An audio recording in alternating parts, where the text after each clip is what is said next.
और मन में सोचने लगती है, अगर मैंने इनको बता दिया कि मैं दूसरे इलाके से आई हूँ तो वो समझ जाएंगे कि मैं किन्नर हूँ, इसलिए मुझे इनसे झूठ ही बोलना पड़ेगा।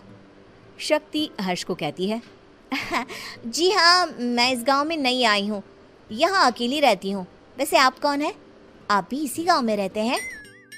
जी हाँ, मैं इस गांव के जमींदार का बेटा हूँ। आपको किसी भी चीज की जरूरत पड़े तो आप मुझे बता देना, मुझे अच्छा लगेगा। ऐसे ही शक्ति और हर्ष एक दूसरे से रोज मिलने लगते। वो दोनों अपने प्यार का इजहार करने एक दूसरे से मिलने जाते हैं। तभी शक्ति का पीछा करते करते एक किन्नर वहां आ जाती है। शक्ति, मैं तुमसे बहुत प्यार करता हूँ। मैं तुमसे शादी करना चाहता हूँ।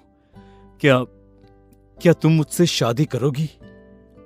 हाँ हर्ष, मैं तुमसे शादी करूंगी, पर मैं तुमको अपने बारे में एक सच्चाई बताना चाहती हूँ जो मैंने तुमसे छुपा कर रखी है।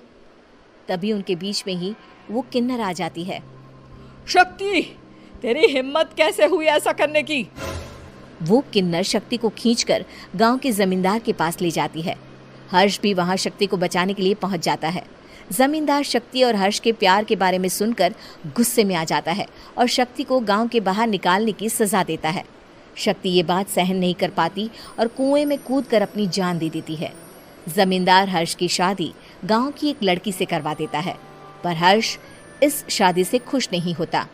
शक्ति अपना बदला लेने के लिए मरने के बाद किन्नर चुड़ैल बन जाती है। अब मैं इन गांव वालों को नहीं छोड़ूंगी, अब इनसे मैं अपने प्यार का बदला लूंगी। किन्नर चुड़ैल गांव वालों को परेशान करना शुरू कर देती है। एक बार वो रात को गांव के खेतों में पहुंच जाती है और वहां आग लगा देती है। सारी फसल जल के राख हो जाती है। जब एक आदमी रात को उठकर देखता है कि खेत में आग लग गई है तो वो वहां पहुंच जाता है।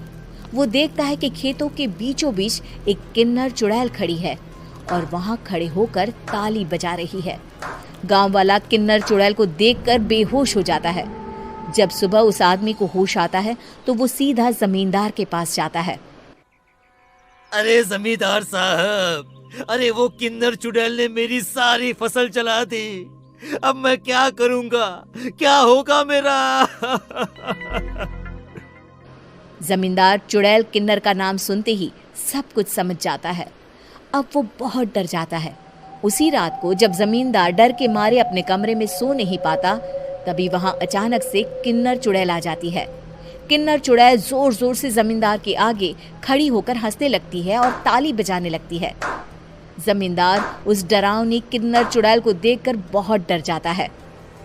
तूने मेरे साथ बहुत बुरा किया, अब मैं तुझे जान से मार दूंगी। नहीं नहीं नहीं नहीं नहीं, मुझे माफ कर दो, मुझे मत मारो। मैं कभी ऐसा दोबारा नहीं करूंगा। अब तुम जो बोलोगी वही मैं करूंगा। ठीक है, मैं चाहती हूँ कि किन्नर इलाका गांव के इलाके से जुड़े और गांव का कोई भी आदमी किन्नर समाज से द्वेष ना करे, उससे नफरत ना करे, नहीं तो मैं सारे गांव को मार दूंगी। और तुम गांव में एक नया कानून बनाओ कि अगर किसी ने भी किन्नर समाज को हानि पहुंचाने की कोशिश भी करी या इनसे भेदभाव करने की भी कोशिश करी तो उनको कड़ी से कड़ी सजा मिलेगी। हाँ हाँ हाँ हाँ, मैं ऐसा ही करूंगा। तुम जो बोलोगी वो मैं करूंगा, पर मुझे जाने दो प्लीज। तब वो किन्नर चुड़ैल वहां से चली जाती है।